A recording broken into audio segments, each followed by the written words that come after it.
Holmes, for heaven's sake, whatever's going on?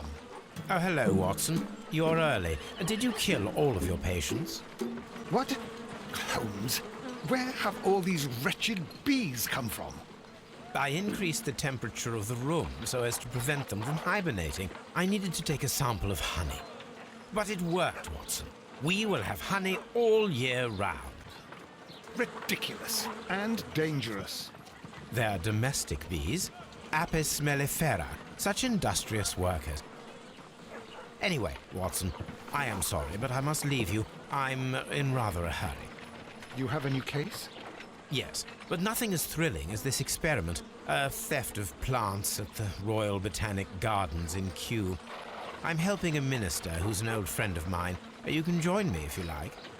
Well, I'll admit that I'd far rather accompany you than remain alone here with these workers of yours. Besides, you'll need a helping hand with the flowers you're intending to bring back. Watson, however did you guess? For the great Sherlock Holmes to bother with the theft of plants. Come on, admit that you're planning to spoil your little bees with some rare pollens. Since when did I become so transparent? Let us go.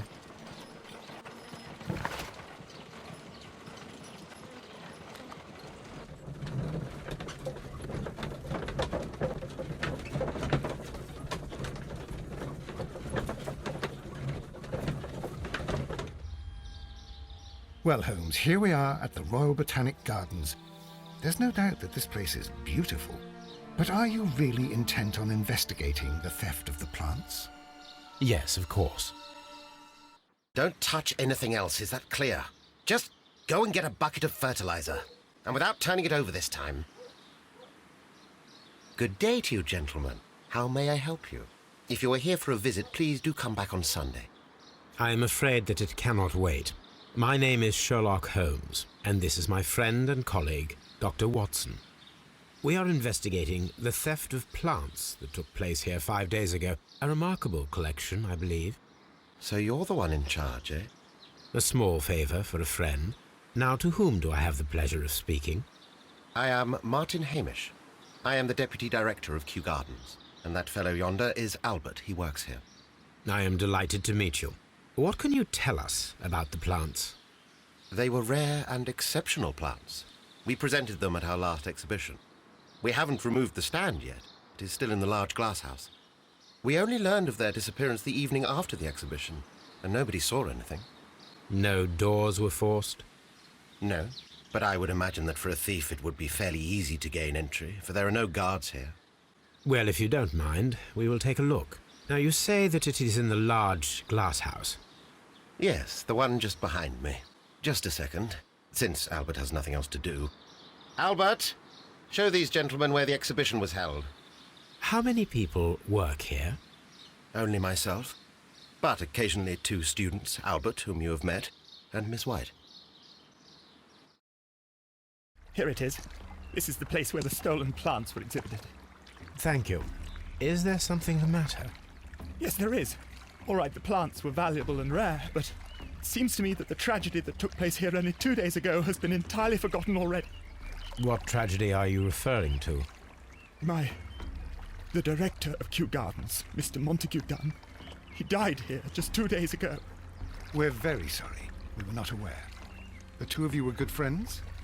He was my father. Oh dear. Our condolences. We should not be troubling you. Please do excuse us for the intrusion. You say that he died here, in the large glass house? Holmes? Yes, just here, near the door to the colonial collection. He suffered a heart attack. Just like that. So suddenly. It was terrible. Excuse me, gentlemen, but I cannot remain here. If you need me, I'll be in the reserve. That's the room next to the front of the large greenhouse. Of course, we understand. According to Albert, this is where his father, Montague Dunn, was found dead.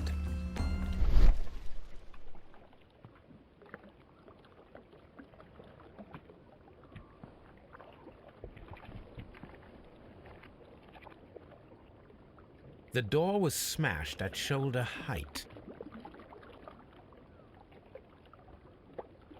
This door handle is new. It was recently changed.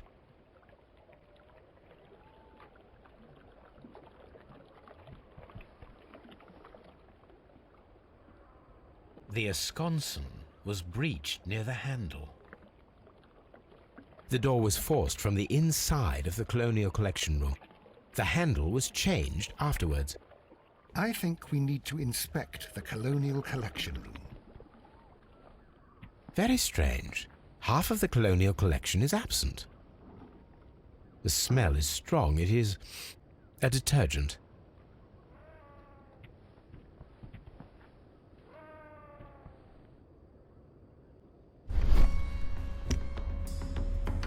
This broken fragment was the result of a heavy blow. A fragment of marble, most likely chipped from a statue or sculpture.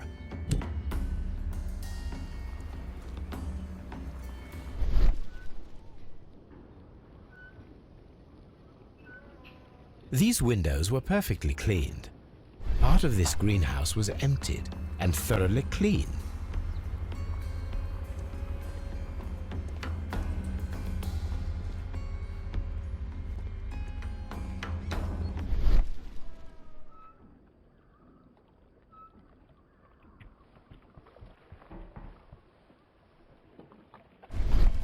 The traces are thinner in some places. These boot marks are fresh. It appears as though someone was dragging their feet. The footprints reveal that someone staggered here.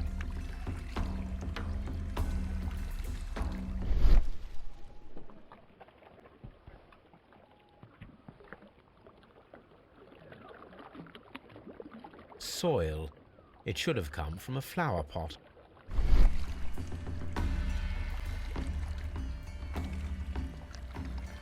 Fragments of a flower pot. It fell down here.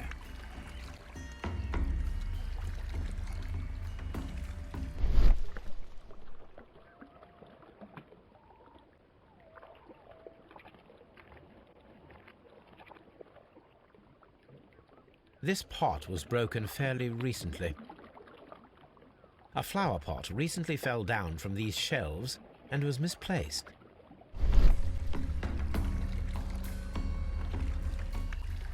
This sign is broken. Something heavy was dropped upon it.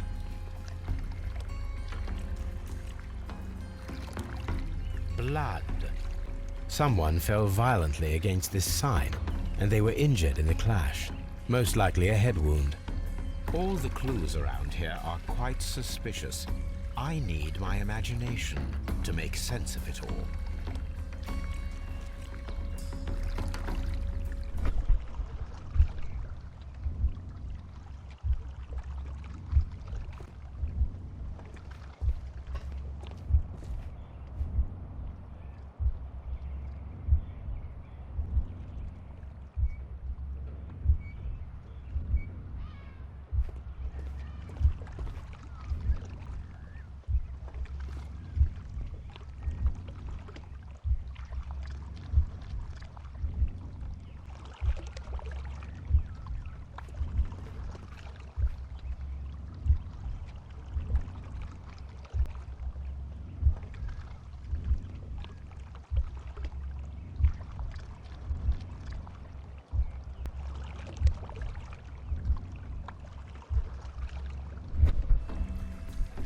This reconstruction reveals a disturbing fact.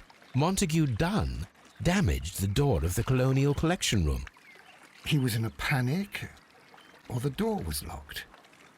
Was it an accident, or a murder then, I wonder?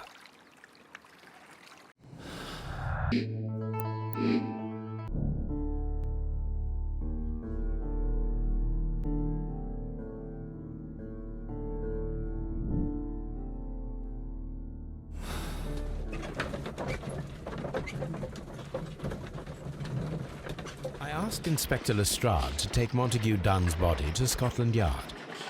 It's ready for autopsy then.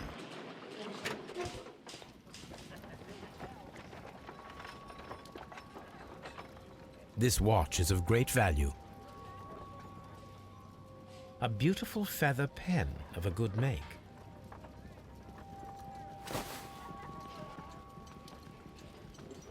A membership card for the London Crest Club.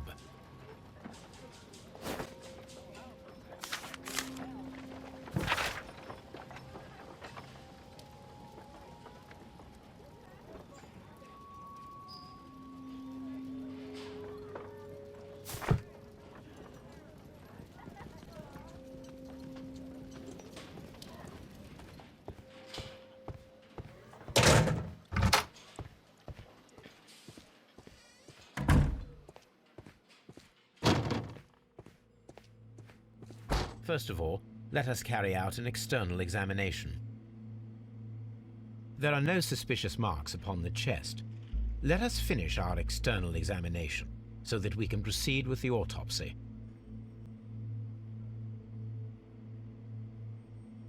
There is an injury to the skull, most probably caused by the fall in the water lily greenhouse. The vessels and the pupil of the eye appear quite normal. The air from the lungs carries a faint floral aroma.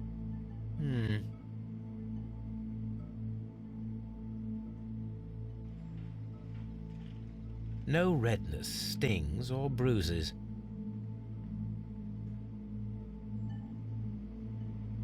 Nothing suspicious here. Now, let us examine the internal organs.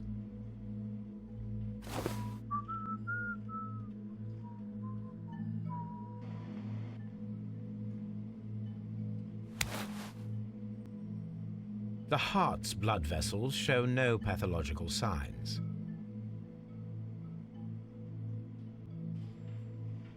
The heart tissue shows no visible pathological signs.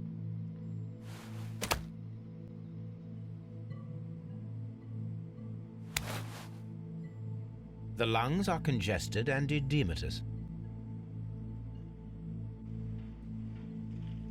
The tissue on the inferior lobe of the right lung is damaged, most probably caused by toxins from an unknown plant.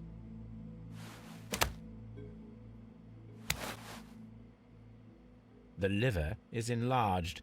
It would seem that he was suffering from an alcohol addiction.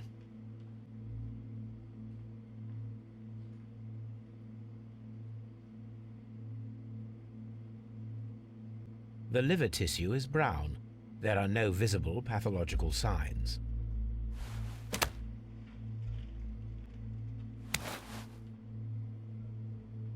The stomach tissues show no visible pathological signs.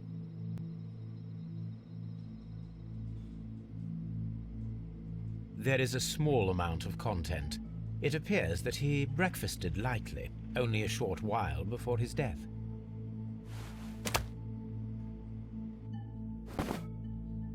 My suspicions have been substantiated.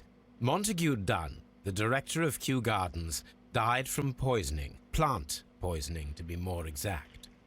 You mean Yes, it is murder. we should inform Lestrade? Yes, but do remember, Watson, that I discovered the murder. The challenge is mine. The challenge, Holmes? We need to locate that deadly plant. Such a perfect murder appeals to me. Murder of any kind appeals to you. Is that all we need to do? No, we also have the people working at Kew Gardens. Martin Hamish and the son of the victim, Albert Dunn. And also Miss White, of whom we spoke with Mr. Hamish. Should we bring them all here for interrogation? No. A few innocuous questions at Kew will suffice, as well as a discreet delve into their personal affairs. Yes, Watson, it is time now to open the doors. Even those in the staff building. I suppose that is necessary. We should also be concerned with the victim himself. After all, we don't know very much about Montague Dunn. You're enjoying this already, aren't you? More than a little.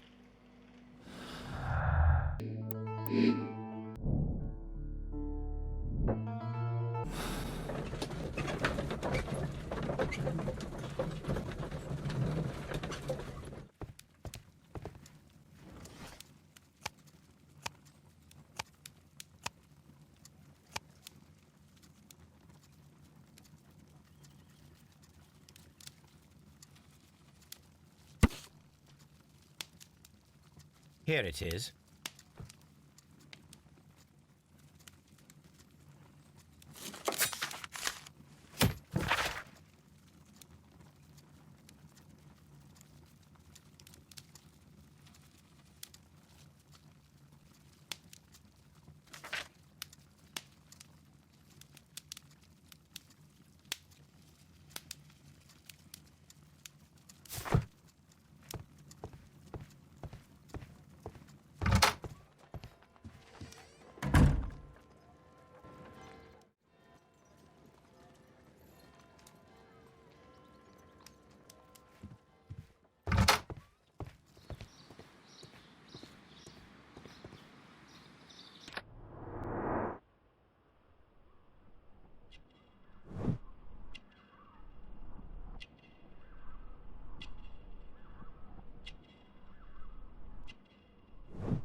Mr. Hamish, can you explain to us what happened to the colonial collection?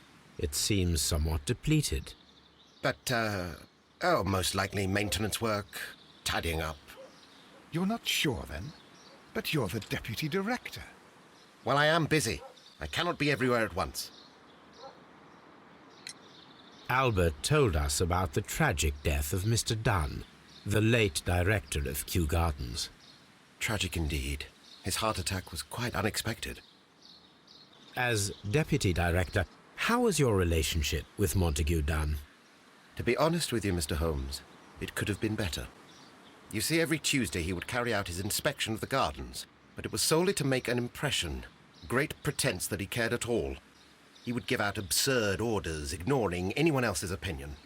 He would then disappear for the rest of the week. He was what some might call a man of action. I'd say rather he was overzealous and chaotic. So after all, it was no wonder, perhaps, that he ended up like that, if you take into consideration his kind of lifestyle. You mentioned that Mr. Dunn led a particular lifestyle. Well, it's no secret that he enjoyed, celebrating, shall we say? He was a member of the London Smart Set. He was famous for it. That and... And...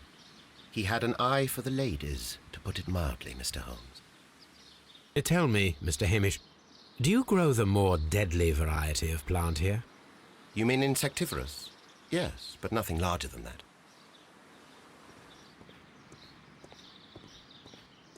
Locked. Locked. Locked. Locked. There is a smell of burning.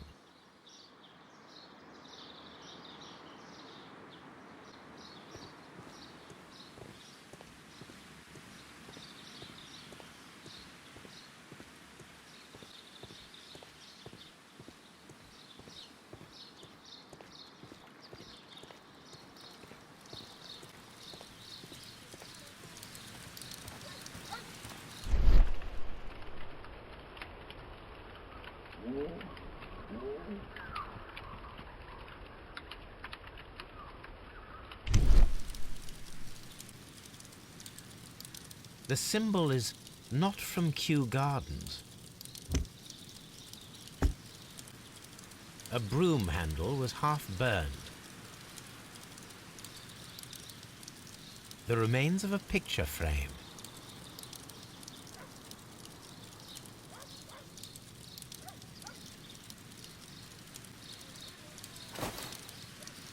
A protective mask.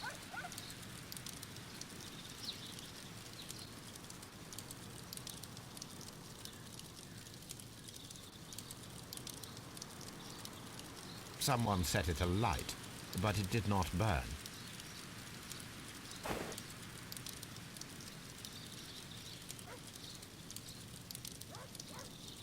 The plants were set alight fairly recently.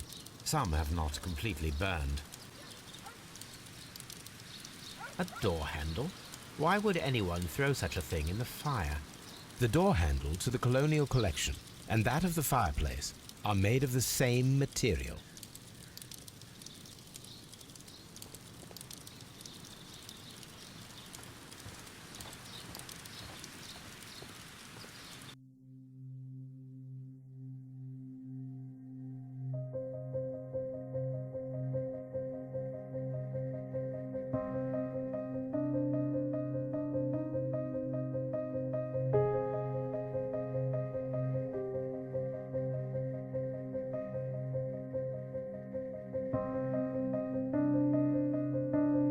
These flower pots are beautiful. They are intended to be used for exhibition purposes. The symbol is not from Kew Gardens.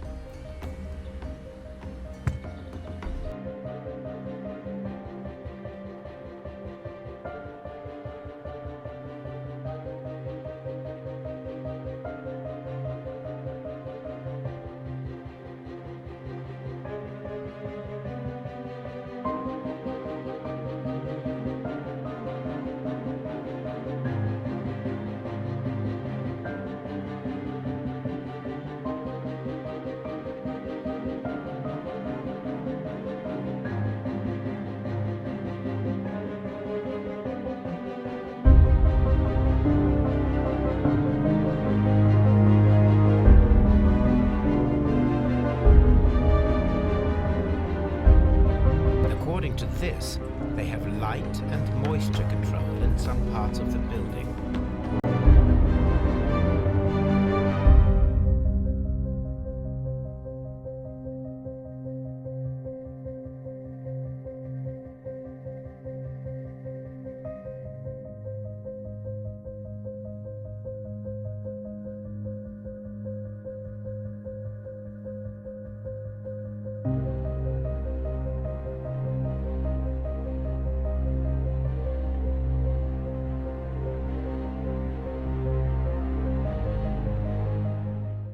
Can I help you, gentlemen?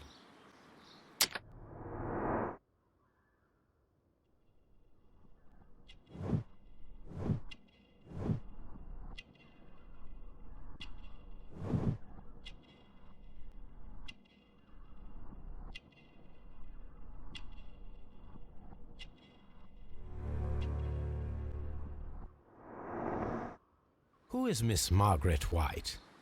Ah, she is the young lady who studies with me. She visits here sometimes to help out with the greenhouses. In fact, she should be here today. She wanted to work at the seed house. That's the small greenhouse across from the large glass house. Do you work here? Yes, but part-time only, for I'm also studying botany at the University of London. You're following in your father's footsteps, then. That is commendable. Well, even if botany is not my strongest suit, there are people who say that I could be a good manager. We noticed that a part of the Colonial Collection has been cleared. Ah, at the moment I'm just dealing with the storage room. I don't know much about the other rooms. I imagine that your relationship with your father may have been a strained one. Yes. I cannot say that he was a kind man, for he never listened to me at all. He forced me to work here. But now, after his death, I've been pondering it over. Perhaps he wasn't so wrong about me after all. I have to follow his path, and I have to manage Kew Gardens, and I can do it. I can be as good as any other who works here.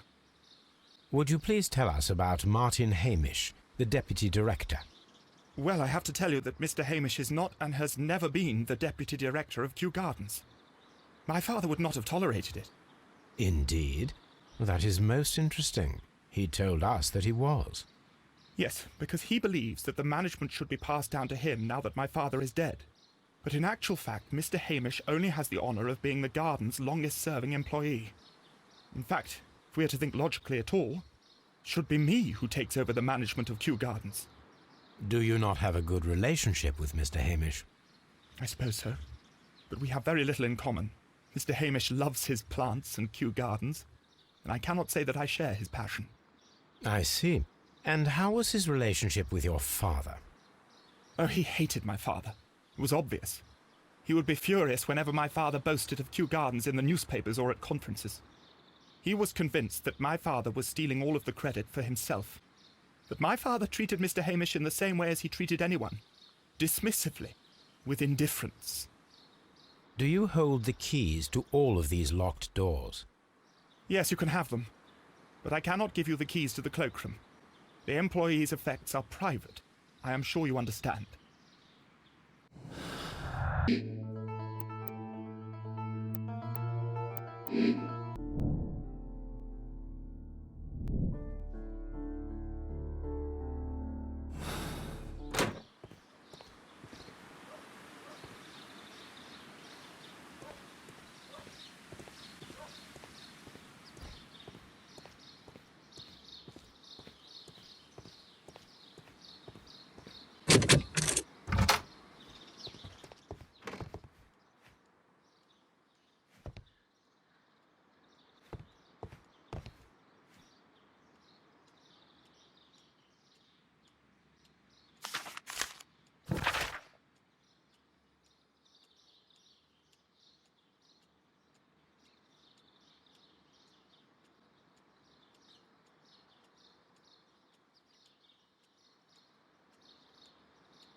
Newspapers discussing Kew Gardens.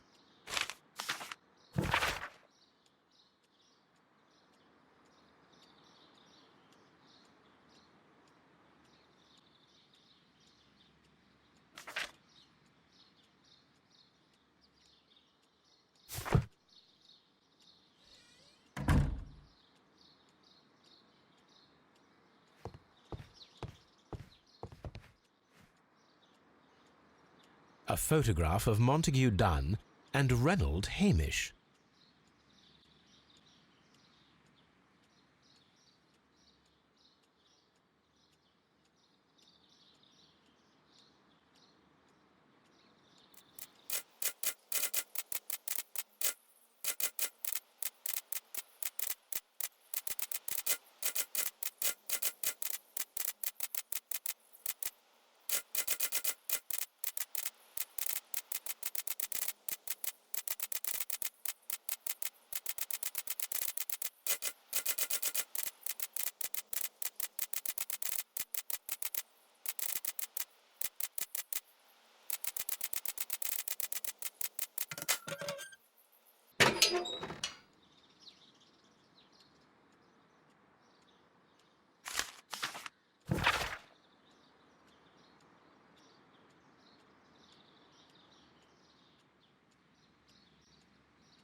I suggest that we don't tell Miss Margaret White about this document.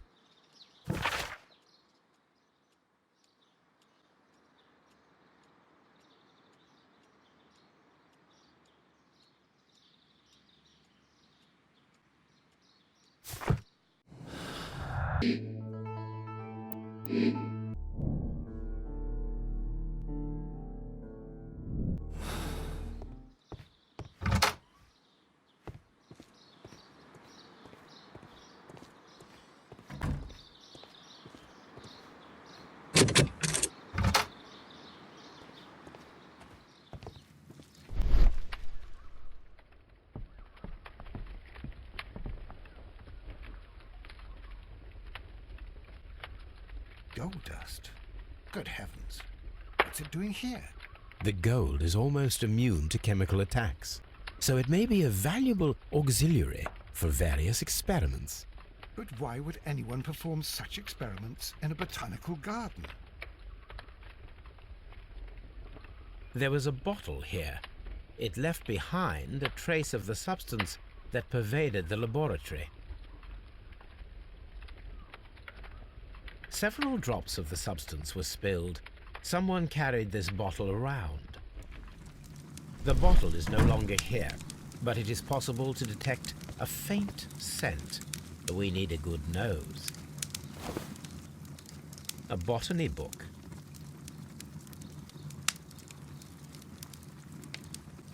This student's book belongs to Albert.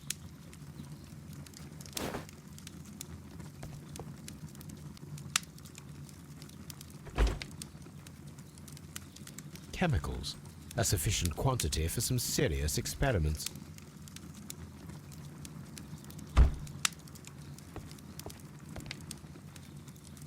A phonograph used for voice recording. Remarkable. Yes, this is quite a modern laboratory.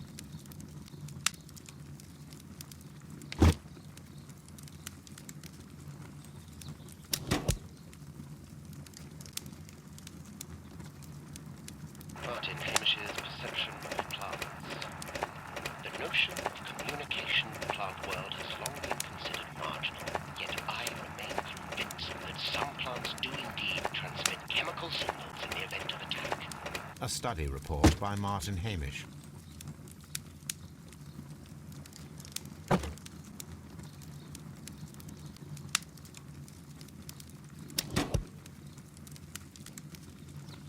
it seems clear from these multiple experiments that plants do respond to their environment and have a form of consciousness. Margaret White, February 1895. Report number 245. Study report.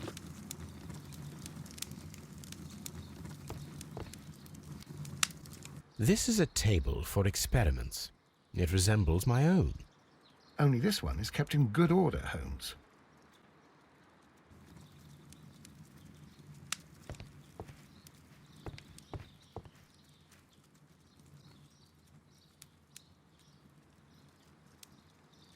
It appears as though the protective equipment is missing from here. Gloves, waterproof aprons, everything one might need for self-protection. Do they grow dangerous plants here? Such masks are generally worn when dealing with toxic chemicals.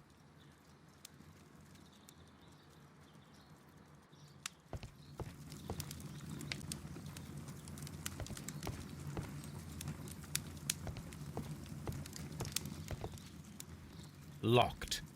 Holmes, Albert Dunn didn't give us the key to this door. It does not matter. We will open it.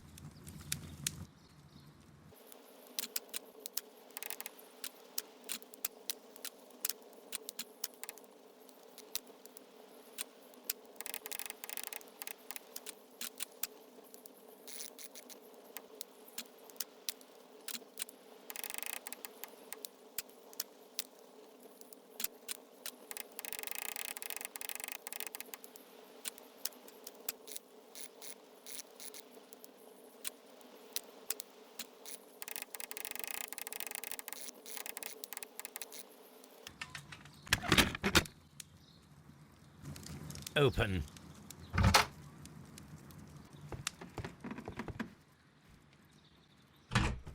Martin Hamish's locker.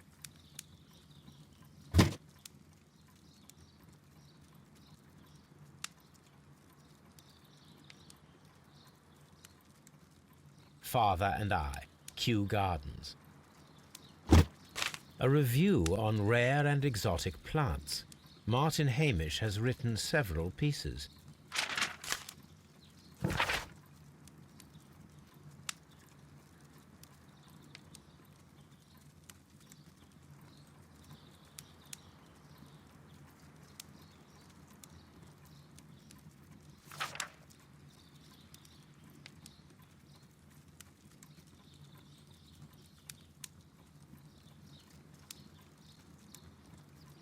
Martin Hamish studied chemistry. Interesting.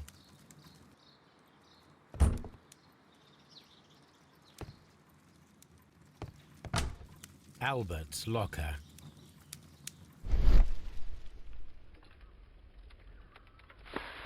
Young Albert, standing with a woman in front of London University. Specialist articles on shipyards and ship construction. Albert Dunn has a great passion for shipbuilding and the sea. A rejection letter from the British Royal Naval College.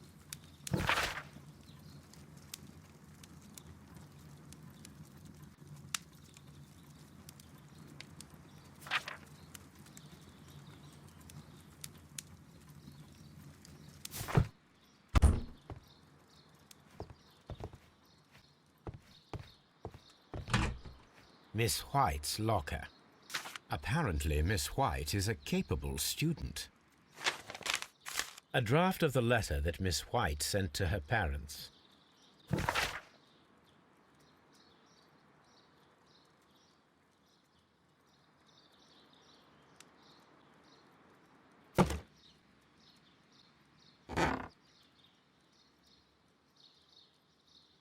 These jewels must be worth a small fortune.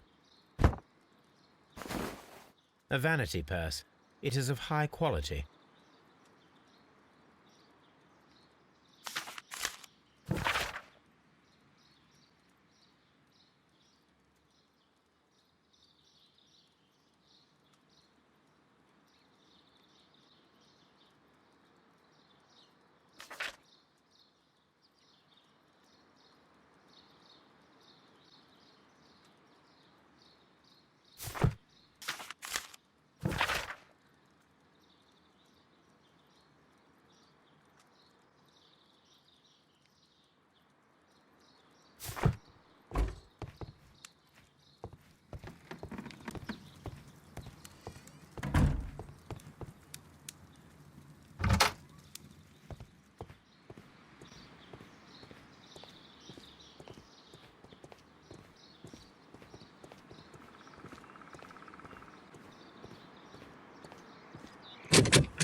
These young plants must be delicate if they are kept in the nursery.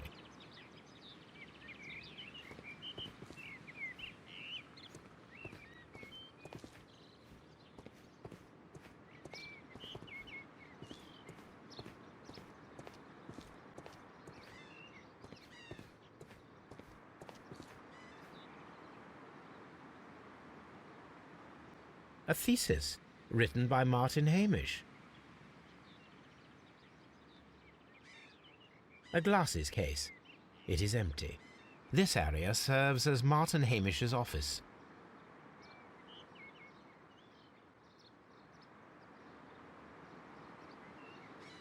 We can see the interior of the Colonial Collection Room from this window.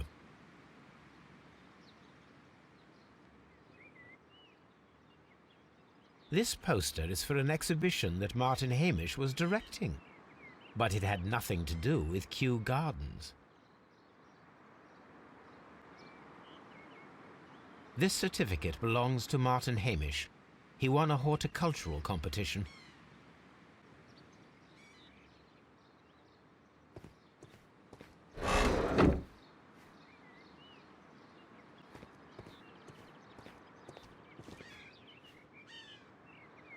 An award presented to Martin Hamish for Best Grower of the Year. A master's degree diploma. It belongs to Martin Hamish.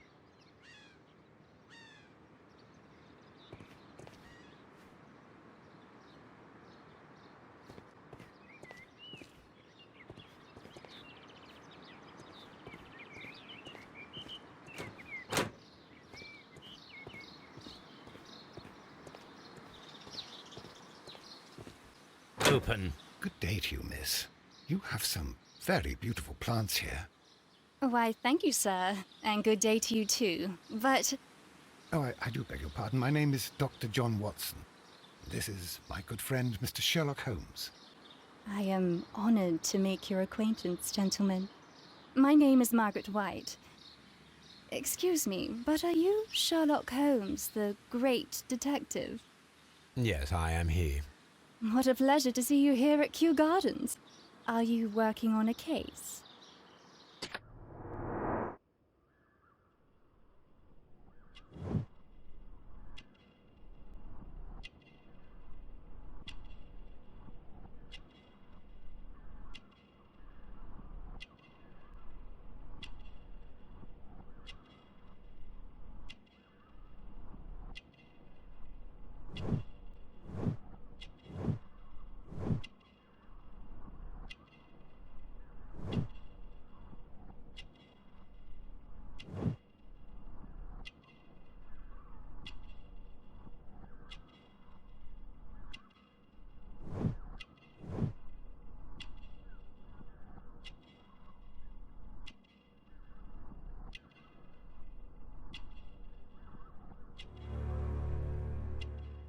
Yes, a theft of plants that took place here a few days ago after their most recent exhibition. Oh, yes, of course. I quite forgot about that. Oh, it's quite understandable that you might forget about the theft of the plants, miss, after the tragedy that took place here. Yes.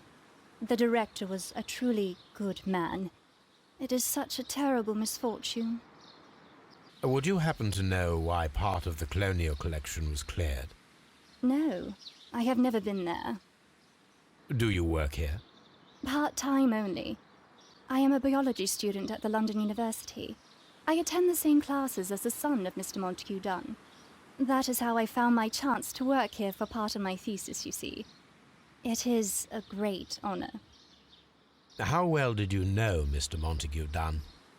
He was a master, a great leader.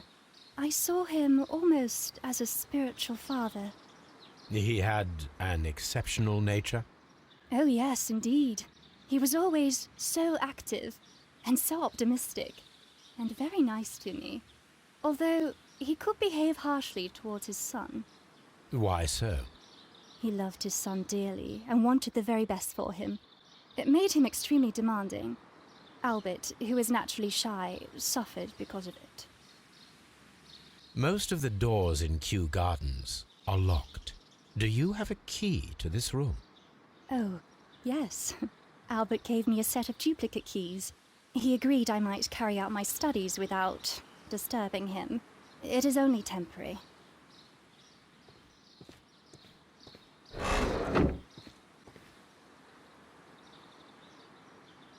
Materials for college study. They belong to Albert.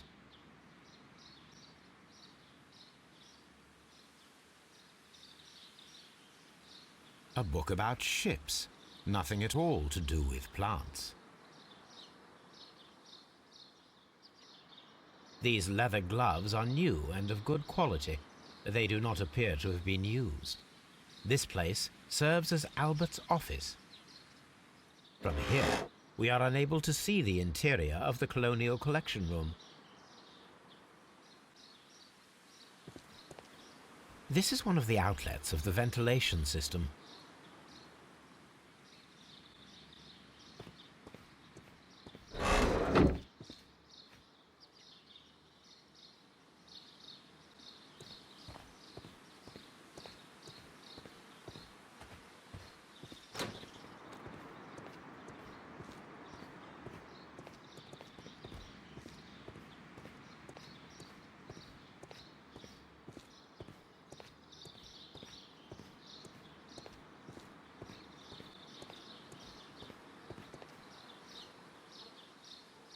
What is your opinion of Albert as a student of botany?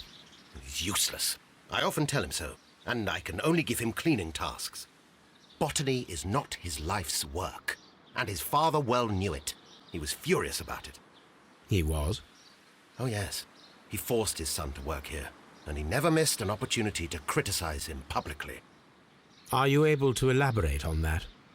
Well, for example, with our last exhibition here, Mr. Dunn had Albert make a presentation speech. But then, while the lad was speaking, Mr. Dunn interrupted him, asking him difficult questions, making him look like a failure. It was with the intention of making a fool of him, Mr. Holmes. That must have been terribly humiliating. Yes, he was crushed, and he had to leave. Everybody was making fun of poor Albert.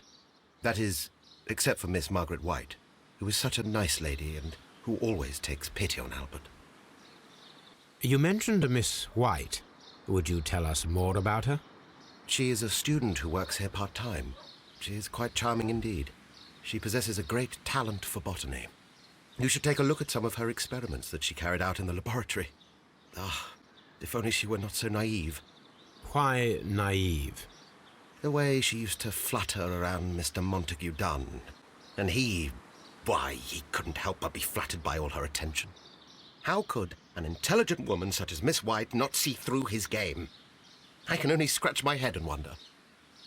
Mr. Hamish, was someone from your family connected with Kew Gardens? Family? No. I'm the only one with a passion for botany.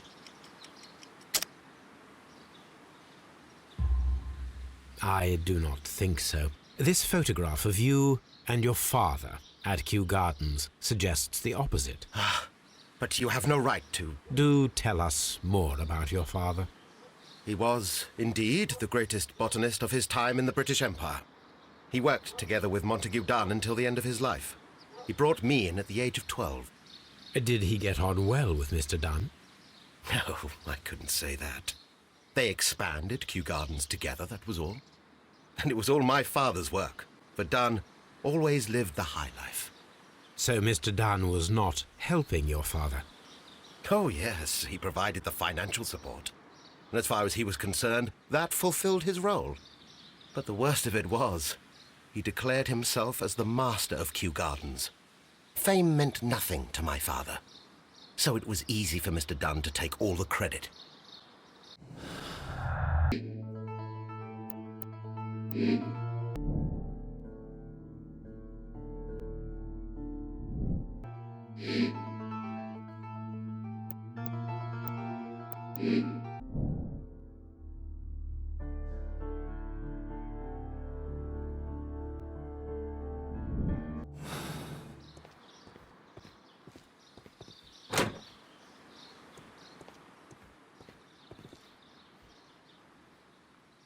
I perceive that you are passionate about the Royal Navy. Passionate? No, not really. I like ships, that is all. Are you quite sure? You do not seem to be so interested in plants. It's difficult, that's all. My future is here. It has never been about anything else.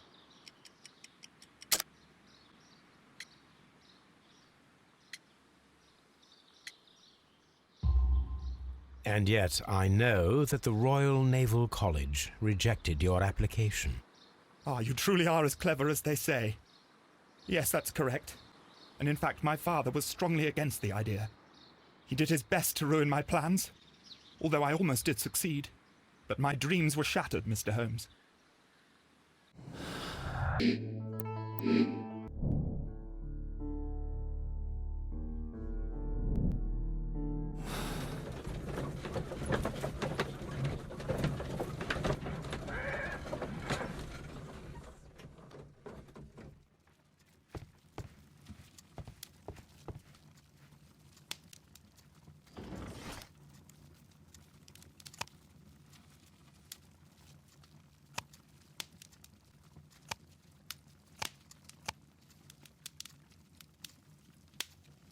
That is not the one I need.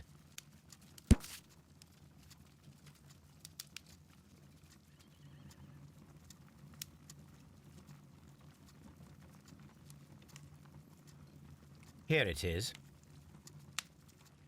The Divine Syndicate is not a supplier to Kew Gardens. Besides, there is no address here.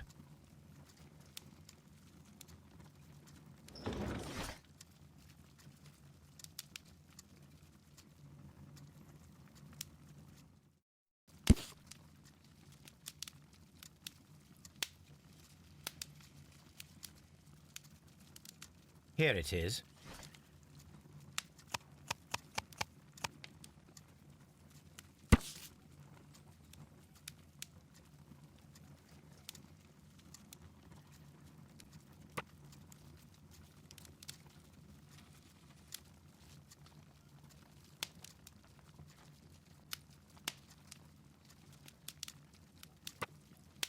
Here it is. And here is the Divine Syndicate's address. Perfect. It is time to find out what they have against Montague Dunn.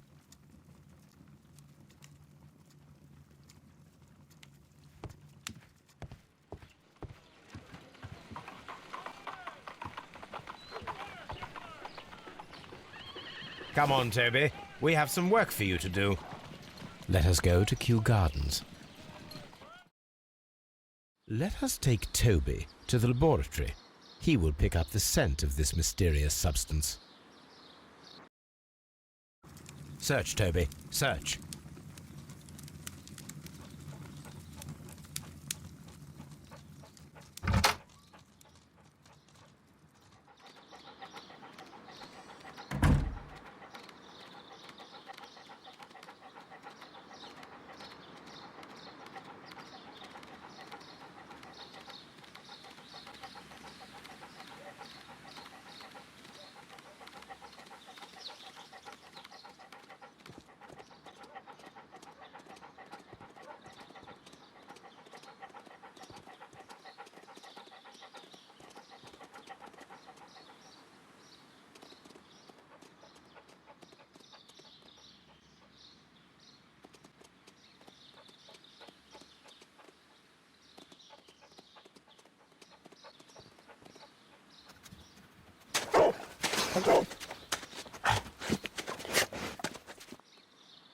Congratulations, Toby. Now let us see what you have found. This is the bottle that was used in the laboratory. There is still some liquid remaining in the bottle, with gold flakes. A tiny caterpillar. Not surprising to see one in a garden, but at the bottom of a bottle.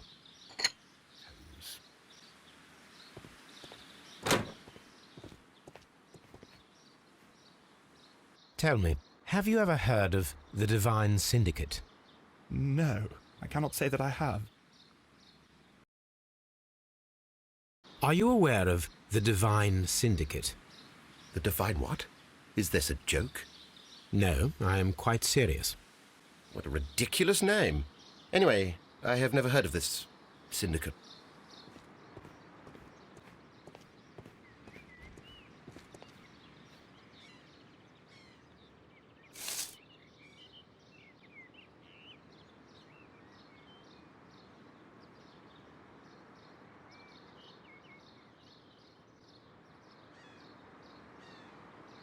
It is a bust of Montague Dunn. I am curious if the marble that we found will fit this place. Here it is. The marble fragment that we found in the Colonial Collection Room is what they have in common.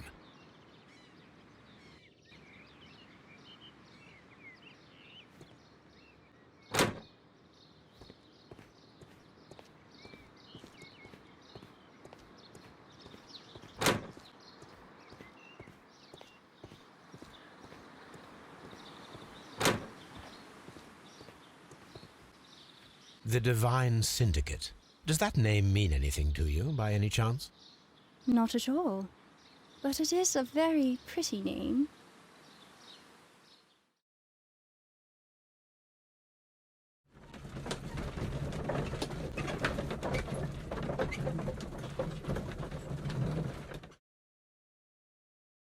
This place is beautiful, Holmes. Its atmosphere is remarkably soothing. Let us find someone who could help us.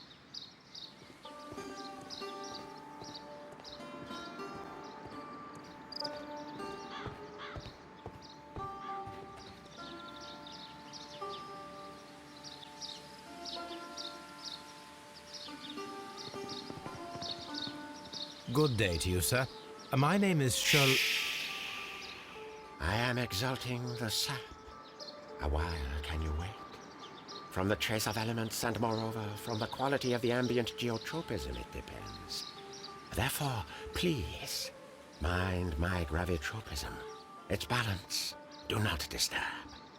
Disturbed is most definitely the word. There. Completed is the symbiosis. Welcome you are. To introduce myself, I am the Green Grand Mystic. The Green Grand Mystic himself. This is me. Who am I speaking to? We are two gentlemen who are extremely interested in the vegetation philosophy that is advocated by this establishment. Listening to you, I am.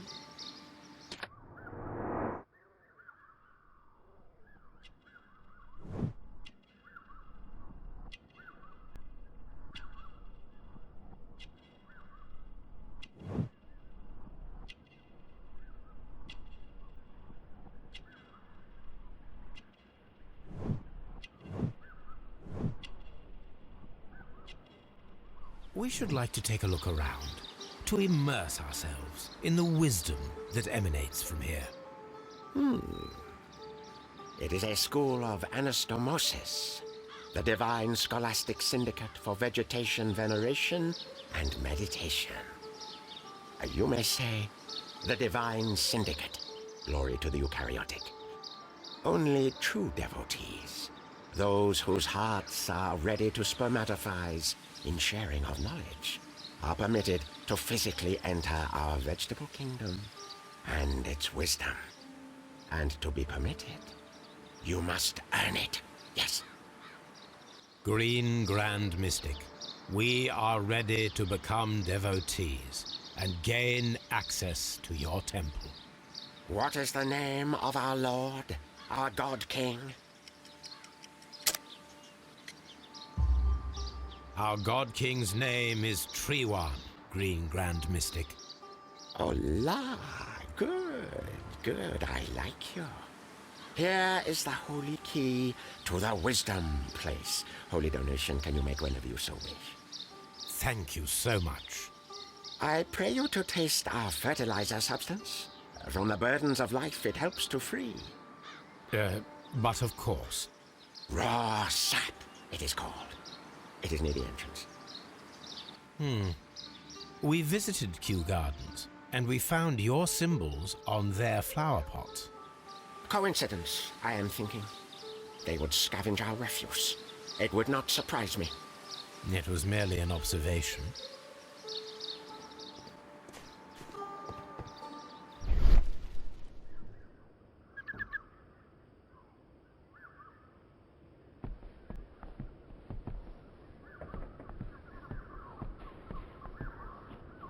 A fragment of a flower pot.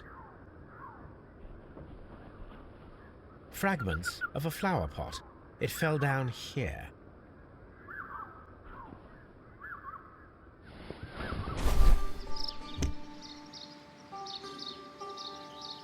The Kew Gardens symbol.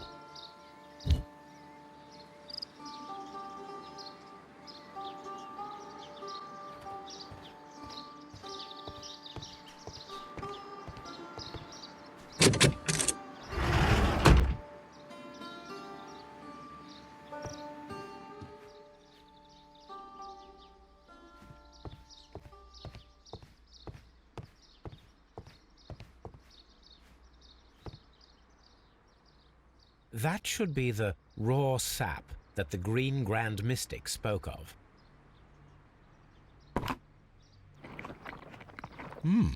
This is rather delicious, and of an excellent quality. My word, Holmes. Their sap is like a form of cocaine.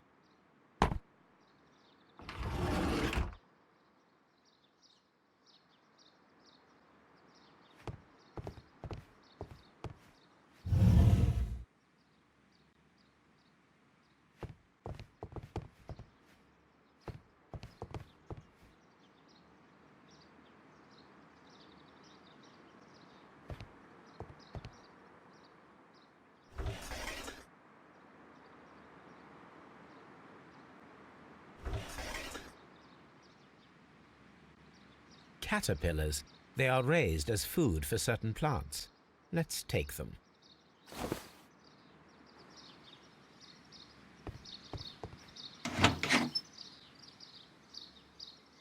These 3 plants are identical to the ones shown at the exhibition.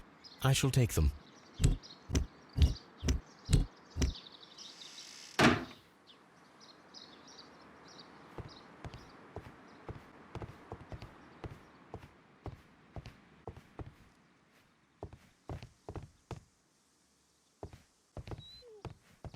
osmosis, and photosynthesis. This must be Triwan, the Divine Syndicate's god.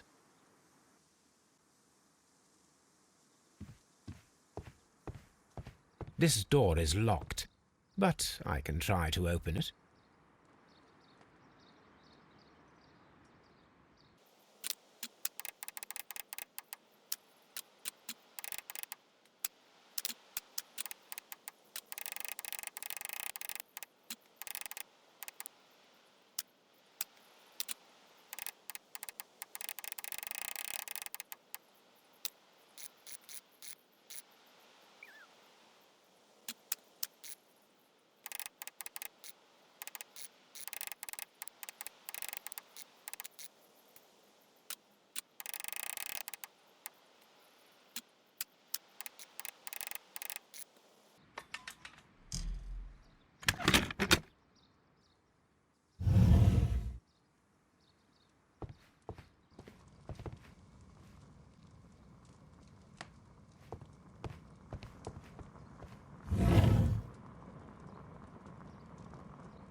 This cabinet is full of chemicals.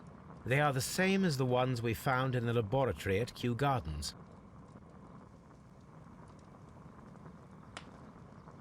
That would be enough to perform the most difficult of chemical experiments.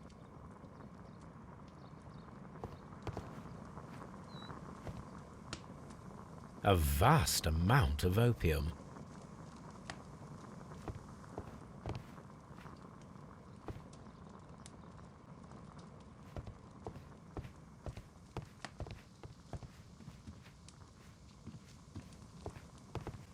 These instruments are used for smoking opium.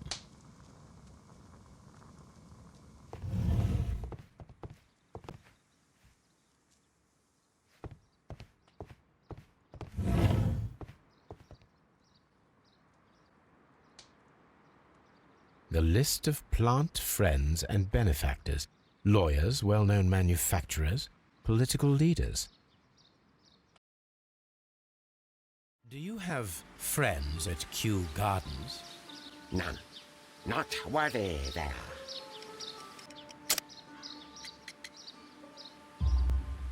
Nevertheless, we have seen Kew Gardens flower pots in your yard.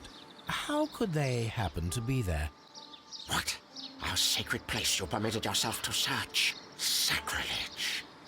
No, really now.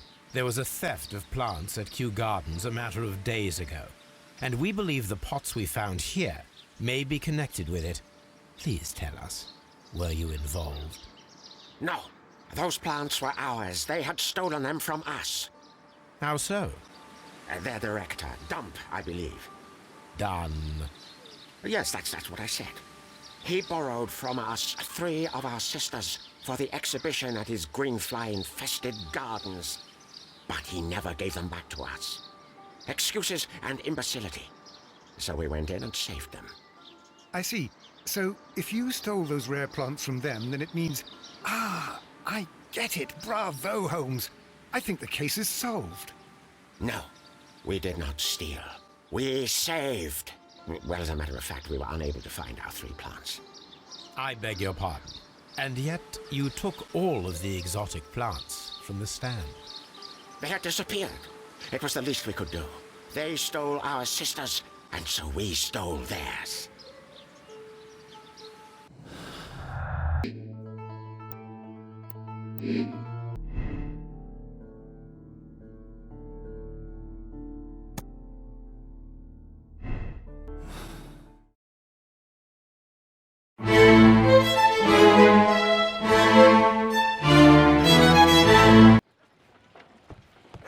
This green, grand, mystic fellow seems rather suspicious, Holmes. What should we do next, Holmes?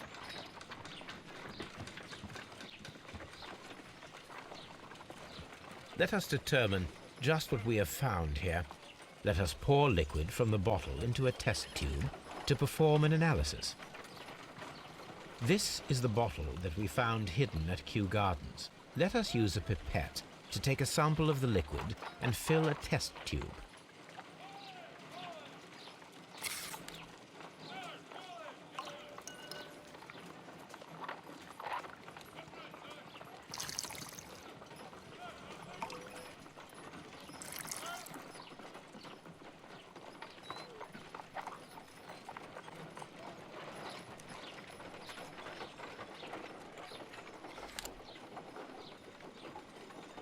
a colorless, water-based liquid.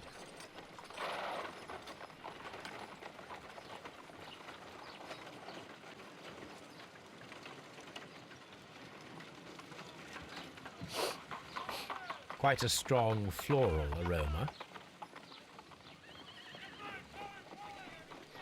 Holmes? What are you doing? It has a bitter taste. What if it's poisonous? Did you ever see poison stored in enormous jars like that? Anyway, there is a doctor nearby. So what do you think it is? It is some kind of organic compound. Let us vaporize the liquid and see what happens.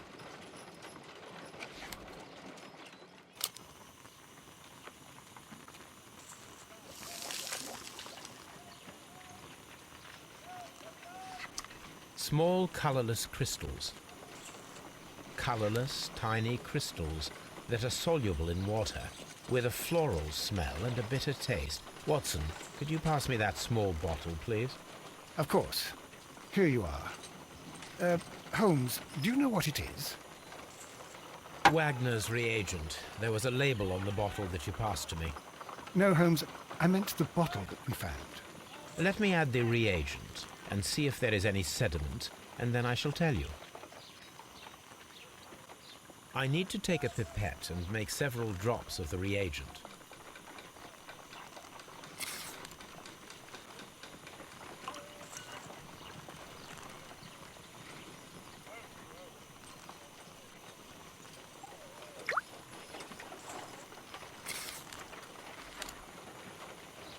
Red sediment, just as I suspected. This liquid is of organic origin. It contains some alkaloid. Most likely it is unstable, and that is why there is a quantity of gold dust to prevent contamination. This mixture is probably a fertilizer. Someone was carrying out unusual experiments in the garden's laboratory.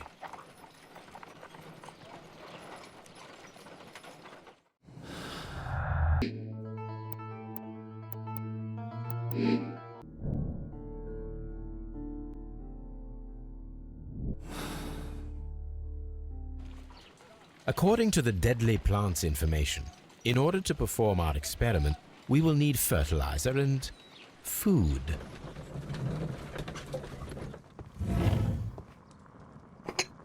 This substance is an alkaloid, the same as in the bottle we found in the bushes at Kew Gardens.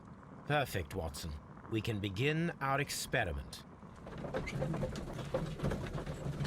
I imagine that one of these plants would be capable of releasing a toxic vapor. I need to find out exactly how it could be done. I shall begin now.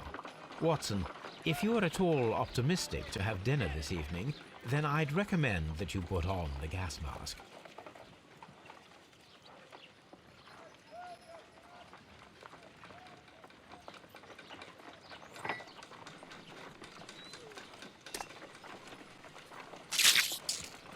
I find the behavior of predators utterly fascinating.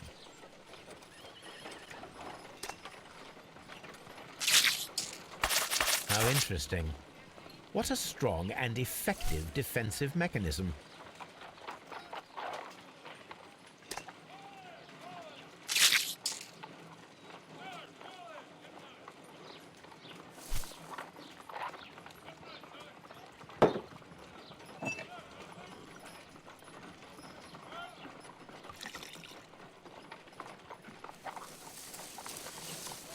It appears to open after being soaked with alkaloid.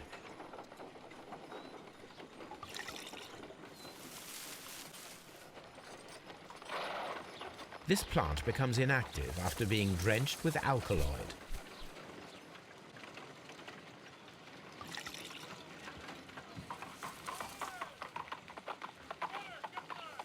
This plant becomes inactive after being drenched with alkaloid.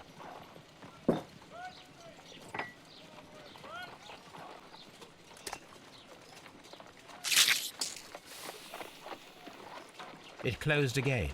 I believe I saw a small cloud of gas. I wonder what secrets this plant is hiding. Perhaps if we agitate it to a greater extent whilst it is opened, it will reveal a little more. I am interested in what might occur if the prickly plant should shoot at it.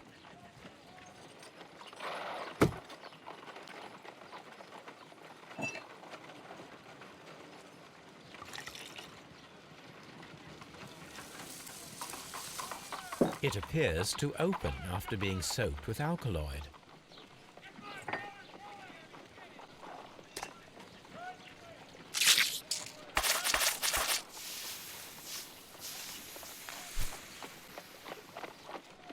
Toxic gas with spores. Extraordinary. The plants would be capable of killing only if they were directly next to the victim and stimulated at precisely the right moment. Let us take our caterpillars to the Colonial Collection Room. We may see things more clearly there. It is too early, Watson.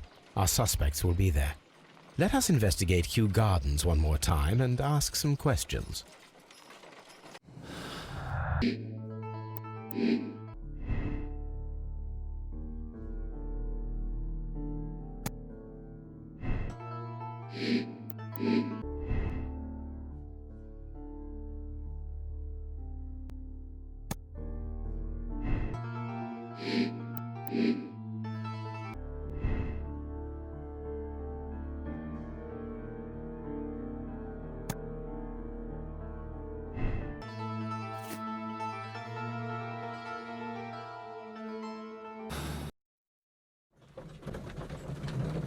There is a bust of Montague Dunn in the nursery. A bust? Oh, that old thing. Further proof of that outrageous ego of his. But why in that room in particular? Oh, I don't know. It has always been there.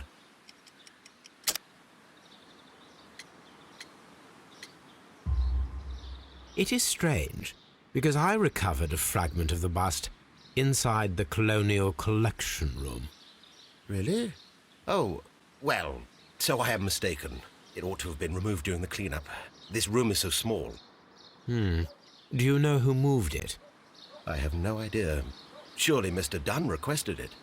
Do you have any more questions like this? Because fragments of rock are not my responsibility. Evidently. Can you tell me if you saw Mr. Montague Dunn on the day of his death? Yes, of course. I met him, and we went to see Albert, his son, at around 9:30. He appeared quite calm. What were you doing on the morning of the accident? After paying multiple visits to Albert, I had a little talk with Miss White. Then I returned to my desk to complete some paperwork. Suddenly I observed that Mr. Dunn was not feeling well, so I ran immediately to fetch Albert. I clearly remember that it was around 10:30, for I was late that morning. Your father's death does seem highly suspicious. What were your movements here on that day? Suspicious. Well, I was working in the seed house, taking care of something, or Lear Pontus, or... No, wait. Ah, these Latin names. And I spent so many hours trying to memorize them. Did you see your father that day? Yes. He came here with Mr. Hamish for his weekly visit. There was nothing unusual about that. And then? Nothing. They stepped out to the backyard. It was perhaps 20 minutes before 10 o'clock. Then about 10 minutes later, I saw my father heading for the dry tropics room while Mr. Hamish returned here. And Mr. Hamish and Miss White, what were they both doing that morning? Mr. Hamish visited me a couple of times. I also saw him returning from talking with Miss White, and that was at 10 minutes past 10. But then he ran back here to me to tell me that my father was feeling unwell. We hurried across to the water lily room, and I found my father lying dead on the floor. Oh, my God. Can you tell me what Mr. Dunn was doing upon the day of his death? I can, but there is nothing very special to say. I was in the laboratory when I saw Mr. Dunn heading towards me. Tuesday is the day of his weekly visit. It was supposed to be at 9, but he was 10 minutes late, as usual. And then? Well, he came in to say good morning. Then I saw him spend 2 or 3 minutes by the plants outside the laboratory. After that, he ran out in the direction of the nursery, where Mr. Hamish was working. He was always in a rush during the inspection, you see. I would pity anyone who stood in his way. And that was the last time you saw him? Yes. I stayed in the laboratory until 20 minutes to 11, when I heard the cries of Albert and Mr. Hamish from the large glass house. I joined them as soon as I could, for I knew that something must be very wrong. What exactly were you doing in the laboratory? I was recording an experiment for my thesis. I only stopped my work once when Mr. Hamish visited me briefly around 10 o'clock. You say you were recording an experiment when the tragedy occurred. Might I listen to the roll? Certainly. Please do. You will find it in the laboratory. It is number 320.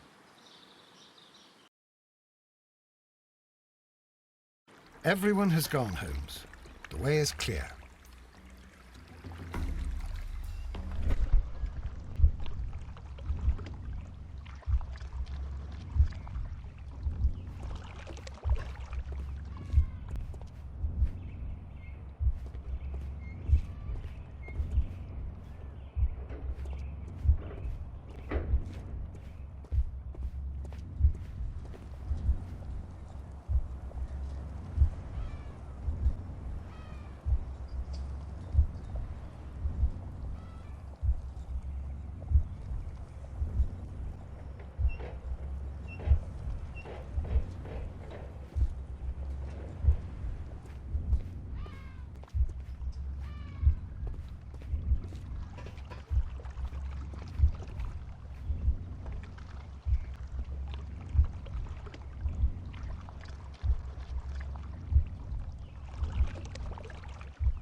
When Montague Dunn was standing close by the plants, the caterpillars were released and caused the deadly spores to activate. Panicking, and likely already half asphyxiated, Montague Dunn started back and knocked over the bust. He rushed to the door, but it was locked. He had to force it open with his shoulder. We already know the outcome. Montague Dunn collapsed and died not far from the pool. Well, it is time to perform our experiment on the ventilation system. The caterpillars could only fall from the ventilation duct. Our caterpillars are in place. I'll activate the ventilation system so that they fall down. Watson, stay here and observe. All right, Holmes.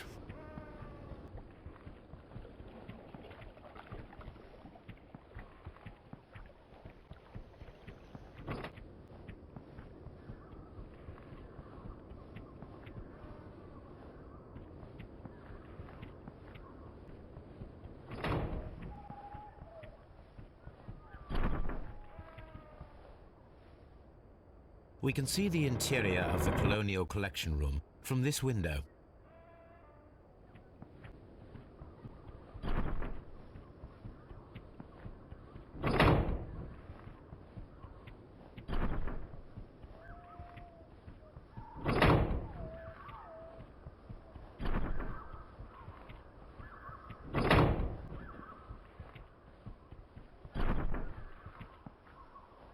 From here, we are unable to see the interior of the Colonial Collection Room. This is one of the outlets of the ventilation system.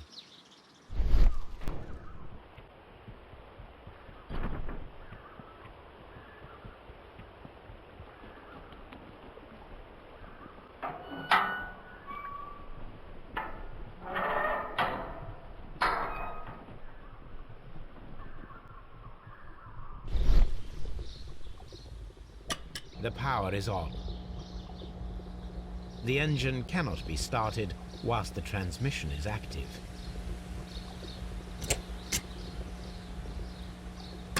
The engine has started.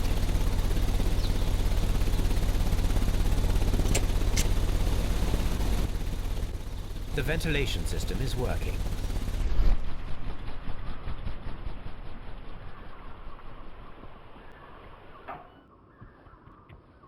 Excellent. This ventilation fan is working.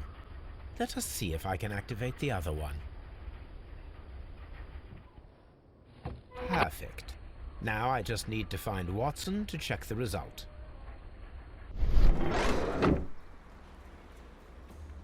It works perfectly, Holmes. Bravo.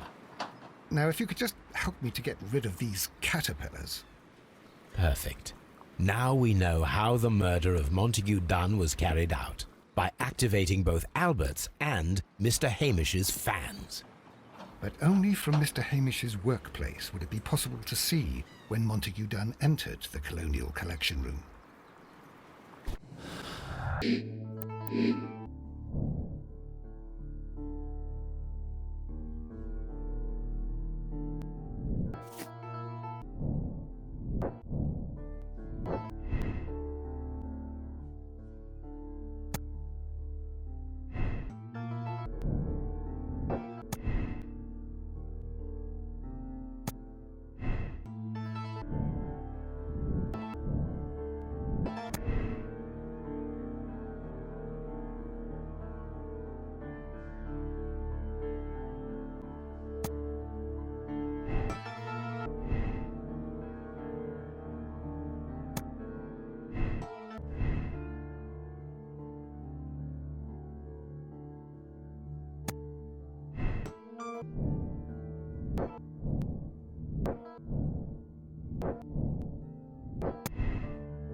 Inspector, I believe that Martin Hamish is guilty of the murder of Montague Dunn. Aha! I knew it. I'll send the lads around to arrest him. Very good. I shall wait to hear from you. Inspector, I came here as quickly as I could. Martin Hamish is in the large glass house. There's no need to hurry. Holmes, my God! Yes, we found him like that. Our messing around with the ventilation system didn't go unnoticed. Mr. Hamish realized that we knew. Inspector, could you arrange the body, please? I should like to examine it. Holmes, don't look at me like that. I don't know what to think about all this.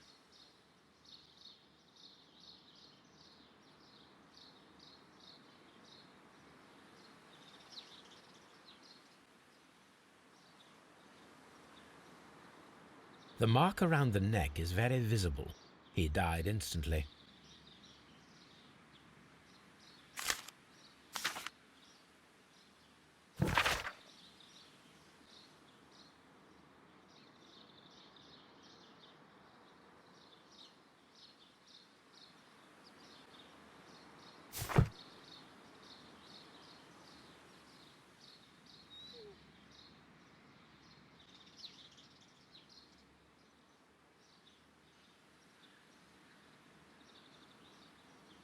Holmes, his left shoe is unique. This anomaly is often a characteristic of... A club foot. Bravo, Watson. That is the key element of this case.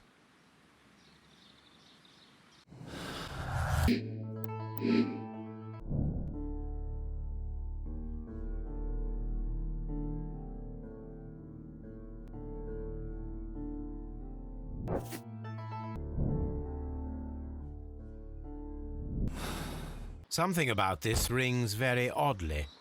Why do you say that, Mr. Holmes? Why? Because of Mr. Hamish's club foot. Oh, I deserve to be kicked from here to Charing Cross. I should have noticed it. But, Mr. Holmes, I can't see why. No, I don't suppose you do. You must recall that Mr. Dunn was locked inside the Colonial Collection Room by the murderer. If it was Mr. Hamish, he would have had to run up to his workplace to trigger the fan situated above it, taking into consideration the condition of his foot. Well, It is still possible. Perhaps, but it is rather strange that such a person as Mr. Hamish decided to base his plan on the speed of his gait. You mean to say that somebody helped him? So the suicide is questionable? Correct. Mr. Hamish accuses only himself in his letter, and so the investigation stops. Possibly an accomplice, then? That idea had not occurred to me, Mr. Holmes. I have another idea, Inspector. Thanks to the testimony that we have collected, we are able to rebuild the events as they took place that day. With a timeline, such as we did in the Jack the Ripper case. Precisely. The map at the entrance of Kew Gardens should help us with our timeline. Let us analyze the facts and statements so that we may recreate the events of that morning.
Let us summarize. Montague Dunn was poisoned inside the Colonial Collection Room. He forced open the door, which means that someone locked him inside there at 10:20. Martin Hamish was last seen at 10:10. This means that he has approximately 10 minutes to lock the door of the Colonial Collection Room. Given that he was club-footed, it is doubtful. Albert also has 10 minutes to lock the door of the Colonial Collection Room, which is quite enough time. Miss White was last seen at 10 o'clock, which means that she had approximately 20 minutes to lock the door. More than enough time.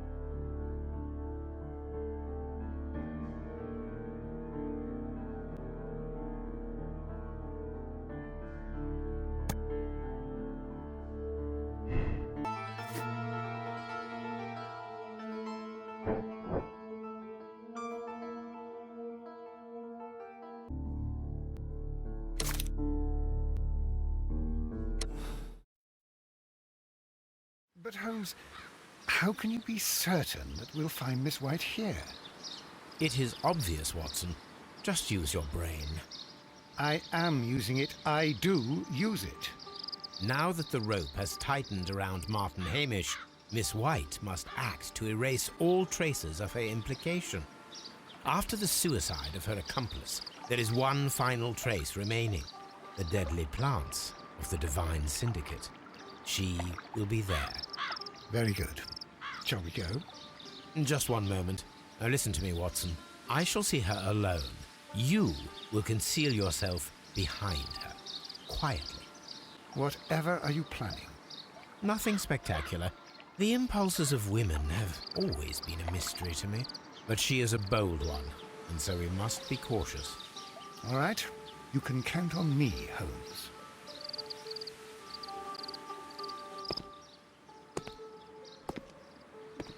Mr. Holmes, good day to you. You do not seem surprised, Miss White.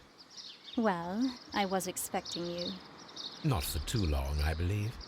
So please tell me, as it is still unclear, who planned the murder? Was it you? You were wrong, Mr. Holmes.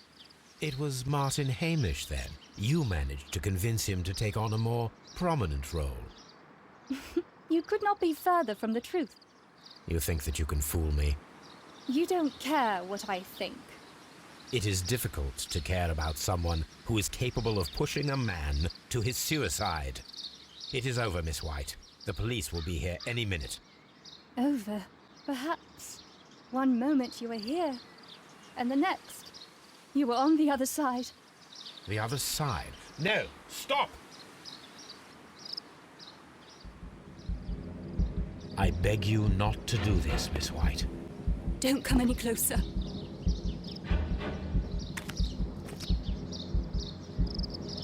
Please remain calm.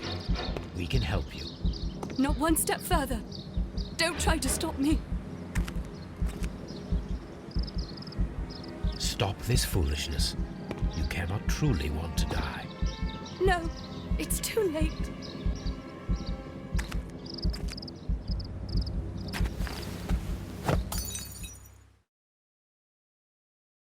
Well done, Watson. She was not faking. Miss White, you have no right to take your own life. Dr. Watson? Did you just save me? Or worse?